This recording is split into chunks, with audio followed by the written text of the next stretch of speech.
लेकिन ये हुआ सेलों का संयोजन, सेलों का संयोजन। जैसे सेल जब हम कहेंगे तो सेल का मतलब ऐसे होता है, ये एगो सेल हो गया, ठीक है, ये एक छोटा एक बड़ा और ऐसे करके, इसको क्या बोलते हैं, आंतरिक प्रतिरोध।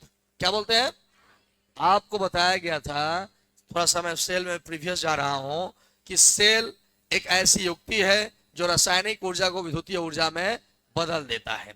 उसके बाद मैंने ये भी बताया था कि सेल में एक पात्र होता है और उस पात्र में वैद्युत अपघट्य रखा गया होता है, डाला गया होता है, उसमें धातु के दो प्लेटों को डुबाया गया होता है जिसे इलेक्ट्रोड कहते हैं। जब इनसे विद्युत धारा का प्रवाह होता है तो जिस पर धनावेश होता है उसे एनोड कहते हैं, और जिस पर ऋणावेश होता है उसे कैथोड कहते हैं। ये बात मैंने बताया था। मैंने ये भी बताया था कि वैद्युत अपघट्ट में कुछ अशुद्धियां होती हैं जिसके कारण विद्युत धारा का प्रवाह बाधित होता है। उन अशुद्धियों के कारण जो प्रतिरोध उत्पन्न होता है उसे सेल का आंतरिक प्रतिरोध कहते हैं, जिसे आर से सूचित किया जाता है। हमने कल व्यंजक भी साबित करवाया था कि V बराबर E माइनस आई आर हुआ था ना जी।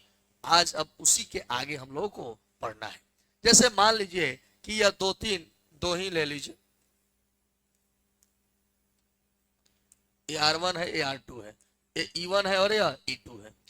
यहां आप देख पा रहे हैं कि दो सेल है, सेल का संकेत यही होता है, दो सेल है, ठीक है, और इन दोनों सेल को आप देख रहे हो कि ये प्लस है या क्या है, माइनस है, ये प्लस है क्या है, माइनस है। अगर इस दोनों सेल को क्या करें कि हमको ऐसे जोड़ें कि माइनस वाले से प्लस जुड़ा हो, माइनस वाले से प्लस जुड़ा हो, हम कहेंगे, आप देखिएगा रेडियो में लगाए होंगे तो, या रिमोट देखे हो, एक के बाद दूसरा इसमें लगाया जाता है, तो एक तरफ जो है उसका एनोड रहता है, प्लस वाला स्टील जैसा नहीं रहता है, उसको हम आगे कर देते हैं, तो उसका कैथोड वाला भाग कहाँ रहता है, पीछे।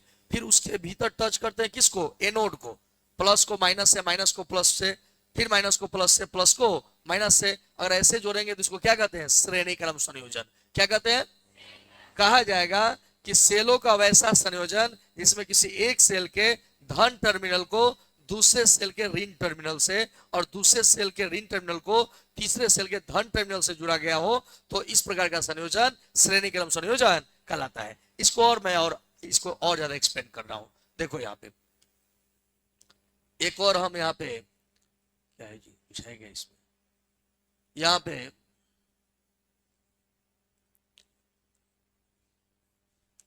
E3 हो गया, ए आपका आंतरिक प्रतिरोध जो है R3 हो गया। आपने इसमें एक बात देखा, क्या देखा भाई, इसमें यह देखा कि इसके माइनस से इसको प्लस को जोड़ा गया, इसको माइनस से इसके प्लस को जोड़ा जा रहा है। आप देख रहे हो, माइनस को प्लस से, फिर माइनस को प्लस से जोड़ा गया है। तो इस प्रकार से अगर हम सेल को जोड़ेंगे, बैटरी को जोड़ेंगे, तो इसका नाम क्या होगा, श्रेणी क्रम संयोजन। कहा जाएगा कि जब दो या दो से अधिक सेलों को एक साथ जोड़ा जाता है तो एक साथ जोड़ने को ही सेलों का संयोजन कहा जाता है। सेलों का संयोजन दो प्रकार से किया जाता है, पहला श्रेणी क्रम संयोजन और दूसरा समानांतर क्रम संयोजन। श्रेणी क्रम संयोजन में क्या है, तो कहा जाएगा कि सेलों का वैसा संयोजन जिसमें सेल का ऋण टर्मिनल, ये माइनस को क्या कहते हैं, ऋण टर्मिनल, सेल के दूसरे सेल के धन टर्मिनल से और दूसरे सेल के ऋण टर्मिनल को तीसरे सेल के धन टर्मिनल से जोड़ा गया हो, तो इस प्रकार का संयोजन श्रेणी क्रम संयोजन कहलाता है। क्लियर है भाई।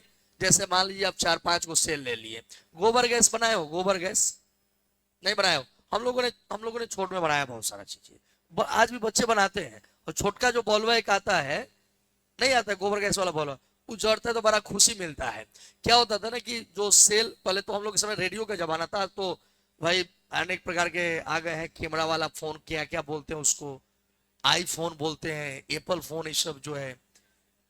सेलों का संयोजन क्या है, जब दो या दो से अधिक सेलों को एक साथ जोड़ा जाता है, तो जब अधिक सेलों को एक साथ जोड़ा जाता है तो सेलों को एक साथ जोड़ने को ही सेलों का संयोजन कहा जाता है। सेलों का संयोजन दो प्रकार का होता है, पहला श्रेणी क्रम संयोजन, दूसरा समानांतर क्रम संयोजन। श्रेणी क्रम संयोजन क्या है, देखो प्लस वाले को क्या बोलते हैं, धन टर्मिनल, और माइनस वाले को ऋण टर्मिनल। कहा जाएगा सेलों का वैसा संयोजन जिसमें सेल के ऋण टर्मिनल को दूसरे सेल के धन टर्मिनल से दूसरे सेल के ऋण टर्मिनल को तीसरे सेल के धन टर्मिनल से जोड़ा गया हो तो इस प्रकार का संयोजन सेलों का श्रेणी क्रम संयोजन कहलाता है। क्लियर है? लेकिन अब ऐसे ही समानांतर क्रम में जाएंगे, लेकिन समानांतर क्रम में जाने से पहले इसको हमको साबित करना होगा। साबित करने के लिए हमें 2 सेल की आवश्यकता पड़ेगी। 2 ही सेल रहने दो, 3 सेल भी रखोगे तो कोई दिक्कत नहीं है, लेकिन 2 सेल पर ही बनाओ। ठीक है? अब देखो धारा। अब तुम कहोगे ऐसे क्यों सर आपने किया? तो बैटरी ऐसे धारा, कहोगे सर माइनस से प्लस की ओर धारा आपने कर दिया। अच्छा, हम एक बात कहना चाहेंगे, इसको क्या करते हैं ना कि अगर इसमें हम परिपथ जोड़ दें, अगर क्या ये धारा का दिशा सही नहीं हो गया? नहीं हो गया धारा का दिशा सही। अब ये धारा ऐसे बहेगा कि नहीं? तो लगेगा क्या कि माइनस से किधर जा रहा है? प्लस। तो हमने तो परिपथ नहीं ना लिया था जी, तो परिपथ नहीं लिया था, इसीलिए हमने डायग्राम में ऐसे दिखाया है क्योंकि हमने परिपथ नहीं लिया है। तो हम जब सेल लेंगे ना तो हमेशा दर्शाएंगे धारा किधर से किधर? माइनस से प्लस की ओर। लेकिन प्लस से माइनस की ओर होता है। देखा, मैंने परिपथ जब बना दिया तो लगने लगा कि नहीं ठीक है, प्लस से माइनस की ओर जा रहा है। तो कहने का मतलब है, हेलो, ठीक बा, ठीक। देखिए, तो कहने का मतलब है कि इसमें दर्शाया जा रहा है कि माइनस से किधर जा रहा है? प्लस की ओर जा रहा है। अब आइए इसको एक एक बात पर हम चिंतन करते हैं। अब इसका ये जो E1 है, हम इसको पहले E1 B1 नहीं करते हैं, नाम दे देते हैं। यह A है और यह B है और बीच में C है। हमको VA माइनस VB निकालना है। VA minus VB। अब VA माइनस VB निकालना है तो क्या हम इसको यार, और मान लो यहां से हमें तेजपुरवा की दूरी निकालना है, तो पहले यहां से मिर्जापुर चल जाते हैं, फिर मिर्जापुर से तेजपुरवा चल जाते हैं, तो हम यहां से तेजपुरवा नहीं पहुंच जाएंगे। अब ये सब बात ना, बुद्धम शरणम गच्छामि, हम मारदंगा से दूर हो गए, हम बढ़िया बढ़िया बात बतियाएंगे। अब VA माइनस VB निकालना है, तो VA माइनस क्या लिखा गया? VC, और फिर VC माइनस VB, और यहाँ जो है, यहाँ ये धारा प्रवाहित हो रहा है क्या? I। तो अब क्या करें ना कि VA माइनस VB को क्या मान ले? V क्या मान लेते हैं? V मान लेते हैं। A minus C, A minus C सूत्र होता है E माइनस IR, होता है ना? अरे भाई, होता कि नहीं होता है? यहाँ E है कि E1 है? E1 है कि नहीं है? VC माइनस VB, हिया से हिया वोल्टेज निकाले के बाद तू जान तरफ वोल्टेज होला E माइनस IR होला नो, E माइनस IR ना, IR2 दूसरा का, तो सब में क्या लगल बा? 2। ये प्रकार से अब इन दोनों के हटा के हम एगो समतुल्य समतुल्य सेल लेता नहीं, जाना के विद्युत वाहक बल EEQ बा। कौन से लेता नहीं भाई? समतुल्य सेल लेता नहीं, जाना के आंतरिक परिवर्तन RAQ और विद्युत वाहक बल E बा।